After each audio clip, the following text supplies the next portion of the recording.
श्री कृष्ण ने अर्जुन को 5000 साल पूर्व जो गीता के उपदेश दिए थे उनका पालन करके आज तक कितने भी प्रसिद्ध व्यक्तियों ने अपने जीवन को सार्थक सफल बनाया है। गीता उपदेश मानव जाति के लिए सूर्य के समान है जो अज्ञान रूपी अंधकार से मुक्ति दिलाता है। मानव जाति के लिए गीता के उपदेशों की उपयोगिता और सार्थकता सदा बनी रहेगी।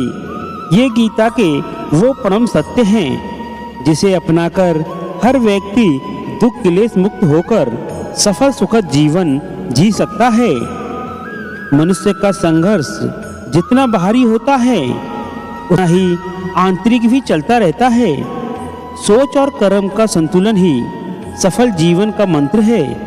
सही गलत और उचित निर्णय ही दुविधा में फंसे व्यक्ति को गीता के इन उपदेशों से मानसिक सबल और धैर्य मिलता है। तुम अपने विश्वास की उपज हो। तुम जिस चीजों में विश्वास करते हो तुम वही बन जाते हो जो स्वयं पर विश्वास करते हैं। लक्ष्य की ओर बढ़ते रहते हैं, उन्हें सफलता जरूर मिलती है।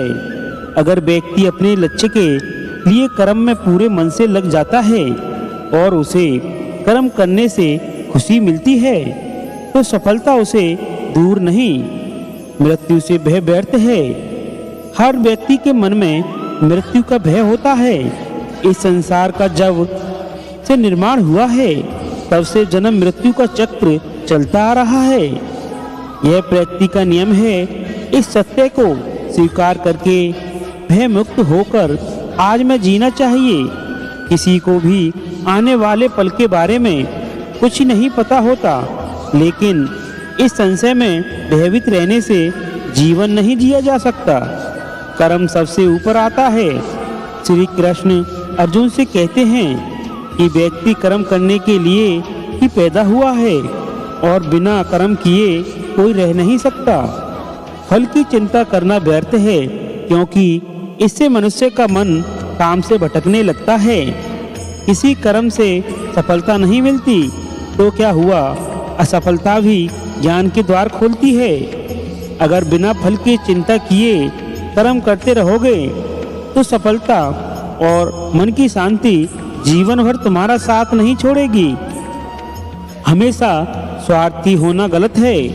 जो व्यक्ति हमेशा स्वार्थ प्रेरित होकर फल की चिंता करते हुए कर्म करते हैं और उस सिर्फ फल की ही उन्हें कर्म करने को प्रेरित करता है, ऐसे लोग दुखी और बेचैन रहते हैं क्योंकि उनका दिमाग हमेशा उसी उलझन में फंसा रहता है कि उन्हें क्या फल मिलेगा। स्वार्थी व्यक्ति सुखी नहीं रह पाता और ऐसे व्यक्ति से कोई संबंध नहीं बनाना चाहता। इसीलिए स्वार्थ से ऊपर उठें और दूसरों का हित भी सोचें। क्रोध से सबका नुकसान होता है। क्रोध या गुस्सा करना व्यक्ति के दिमाग में उथल पुथल पैदा कर देता है। आवेश में विवेकहीन होकर कई बार व्यक्ति अपना ही नुकसान कर बैठता है या फिर अपनी ही मानसिक शक्ति का भय करके खुद को कष्ट देता है। क्रोध की अग्नि में बुद्धि और तर्क नष्ट हो जाते हैं और व्यक्ति बिना विचार किए बस अपने अहम की ओर दृष्टि करने वाले काम करता है। गुस्सा व्यक्ति के विचार शक्ति को पंगु बना देता है और भ्रम पैदा कर देता है। मन पर कंट्रोल करना जरूरी क्यों है? मन का स्वभाव है कि ये आसानी से भटक जाता है।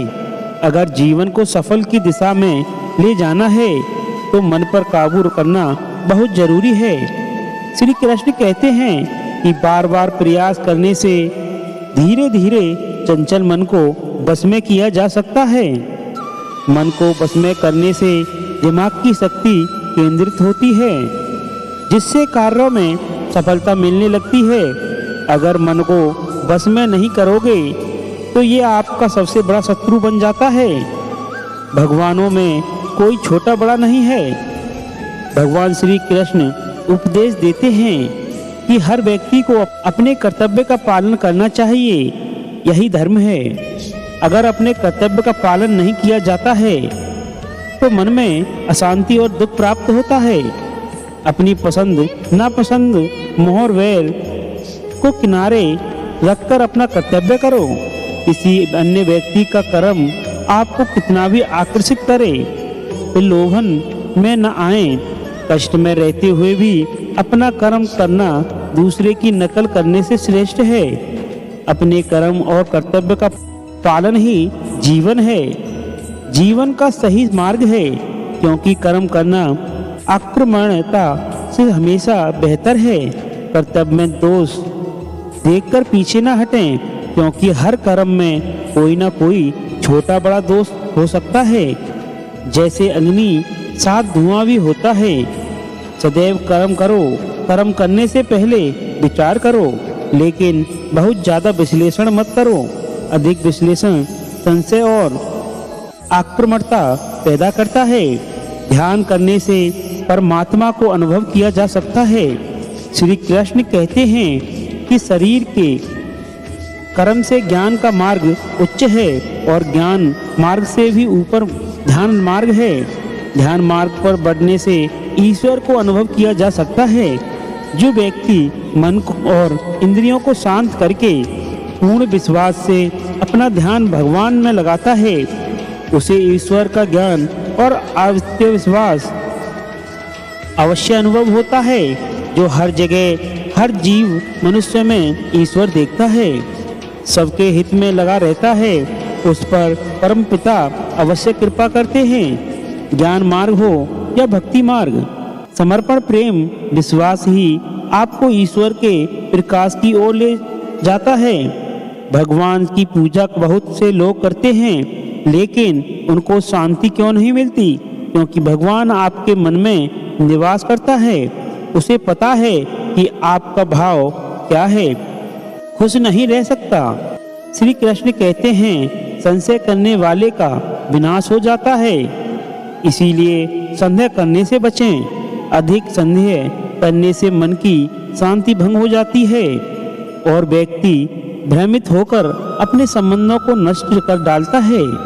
जिसे शक करने की आदत पड़ जाती है, उसे इस लोक या परलोक में भी शांति नहीं मिलती।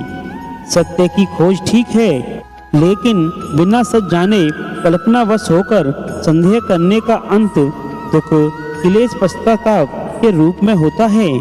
अति करने से बचें। जीवन में संतुलन बहुत जरूरी है, क्योंकि किसी भी चीज की अति करना अच्छा नहीं है। जैसे सुख आने पर प्रमाद करना और दुख आने पर निराशा में डूबे रहना, दोनों ही गलत हैं। असंतुलन जीवन की गति और दिशा को बंधित करता है, जिससे अनावश्यक कष्ट और दुखों का जन्म होता है। जिसके मन, विचार और कर्म में संतुलन है, उसे ज्ञान मिलता है और ज्ञान से ही सदा के लिए शांति, संतुष्टि मिलती है। सही कर्म से ज्ञान और मुक्ति संभव है। गीता के उपदेशों में कर्म योग सिद्धांत कहता है कि संसार से व्यक्त होना ही मुक्ति का उपाय नहीं है। संसार में रहकर एक गृहस्थ अपने कर्मों का पालन करते हुए कर्म फल से विरक्त होकर मुक्ति प्राप्त कर सकता है। सही विचार और उचित कर्म भी आसक्ति को खत्म करने में सक्षम है। अच्छे कर्म कभी व्यर्थ नहीं जाते, चाहे ये दुनिया हो या परलोक। ज्ञान और कर्म एक है। एक अज्ञानी कर्म और ज्ञान को अलग अलग समझता है, लेकिन एक ज्ञानी जानता है कि दोनों एक ही हैं। लोग ज्ञान की बातें तो करते हैं, लेकिन उसका पालन नहीं करते। बिना पालन किए ज्ञान कोरा रह जाता है, ज्ञान को अनुभव नहीं होता। गीता कहती है कि ज्ञान पढ़ने की नहीं, बल्कि अनुभव करने की वस्तु है, और अनुभव बिना कर्म किए नहीं मिलता। इच्छा दुखों का मूल है। इस संसार में जितनी भी चीजें सांसारिक सुख की श्रेणी में आती हैं, उन्हीं एक शुरुआत और अंत जरूर होता है।